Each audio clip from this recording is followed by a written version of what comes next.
Kalau kita ngomongin soal keselamatan kerja, apa sih yang pertama kali muncul di kepala? Mungkin helm ya, sepatu safety, atau rompi yang warnanya terang. Itu semua penting, tapi itu baru satu level. Ada level keselamatan lain yang jauh lebih fundamental, yang tujuannya bukan buat mencegah satu orang kepleset, tapi buat mencegah bencana dahsyat.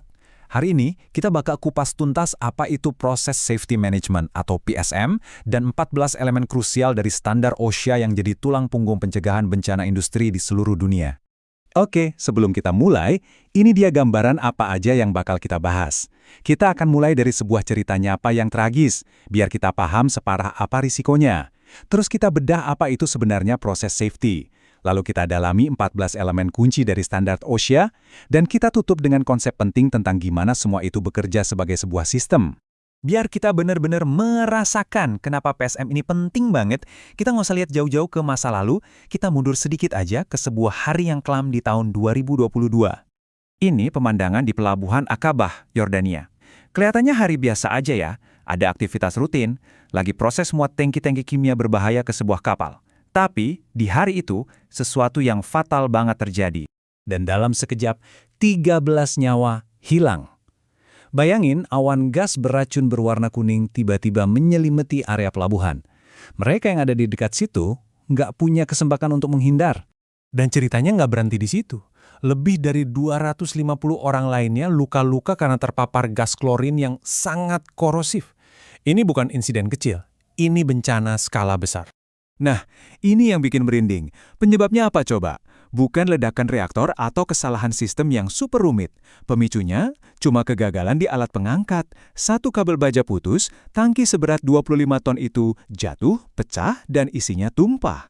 Sederhana banget kan kedengarannya, tapi akibatnya luar biasa fatal. Nah, insiden di Aqabah ini bukan sekedar kecelakaan kerja biasa. Ini adalah contoh sempurna dari kegagalan keselamatan proses. Yuk kita bedah apa sih artinya? Oke, jadi ini dia bedanya, dan ini penting banget buat kita pahami. Di satu sisi, ada keselamatan personal. Ini yang biasa kita tahu lah ya, pakai helm biar kepala aman, pakai sepatu safety, jangan lari-lari di area kerja, intinya melindungi diri sendiri dari cedera. Nah, di sisi lain, ada keselamatan proses. Ini levelnya beda. Fokusnya itu menjaga sistem secara keseluruhan, biar nggak ada insiden raksasa, kayak ledakan atau tumpahan kimia beracun yang bisa membahayakan satu pabrik atau bahkan kota di sekitarnya. Dan inilah jantung dari PSM, definisi resmi dari OSHA. Coba perhatiin kata kuncinya deh, proaktif. Jadi, ini bukan soal nunggu kecelakaan terjadi terus kita bereaksi. Bukan, ini soal membangun sistem manajemen yang dari awal udah mikirin apa aja yang bisa salah, terus kita kendalikan bahaya itu sebelum jadi bencana. Pendekatannya tuh sistematis banget.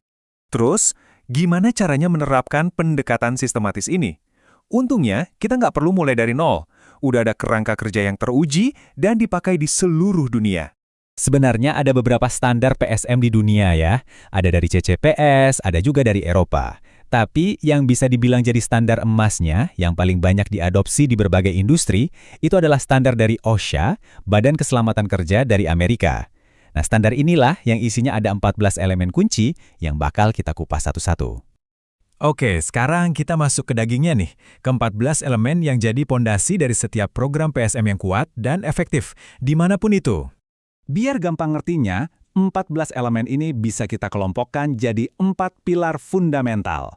Nah, diagram kuil ini ngebantu banget buat visualisasi. Kita jadi bisa lihat gimana tiap elemen punya peran masing-masing dalam sebuah struktur yang lebih besar dan kokoh. Pilar pertama, ini fondasinya, komitmen. Dimulai dari partisipasi pekerja. Artinya, orang-orang yang kerja di lapangan yang paling tahu risikonya harus dilibatkan. Suara mereka didengar. Terus, membangun budaya keselamatan proses, di mana safety itu bukan cuma aturan, tapi udah jadi nilai utama yang nggak bisa ditawar. Tentu, harus ada kepatuhan pada standar, baik internal maupun aturan pemerintah. Dan terakhir, memastikan semua orang punya kompetensi yang cukup lewat pelatihan. Tanpa fondasi ini, pilar lainnya bakal goyah. Pilar kedua, paham sama bahaya dan risikonya. Ya iyalah, kita nggak bisa ngelola sesuatu yang kita nggak ngerti kan? Makanya, elemen pertama itu ngumpulin semua informasi keselamatan proses. Data bahan kimia, diagram pipa, spek alat, semuanya harus lengkap dan akurat. Nah, data ini kemudian dipakai buat melakukan analisis bahaya proses atau PHA. Ini kayak sesi brainstorming tim ahli buat ngejawab pertanyaan paling penting. Apa aja yang bisa salah? Dan kalau salah, dampaknya bakal separah apa?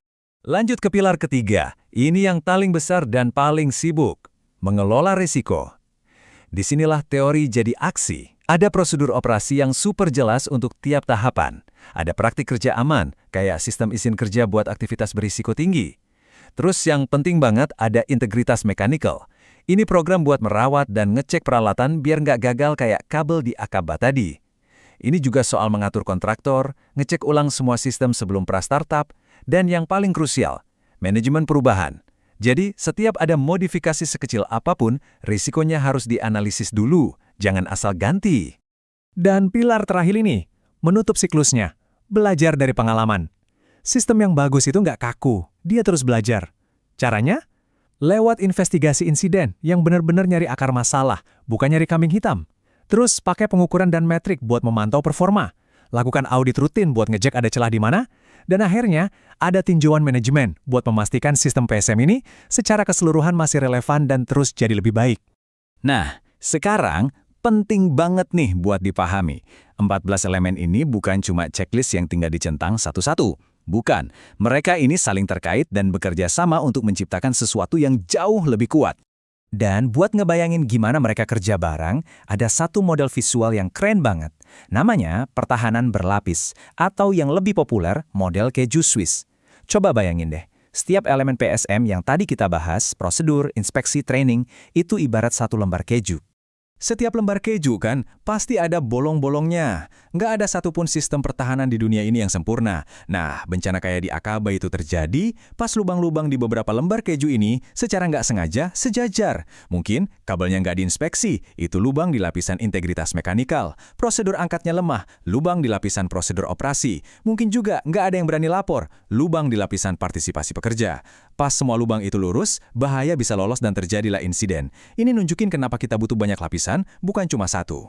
Jadi, setelah kita lihat gimana semua elemen ini nyambung jadi satu sistem pertahanan yang kuat, ada satu pertanyaan terakhir buat kita semua, terutama yang kerja di industri berisiko tinggi.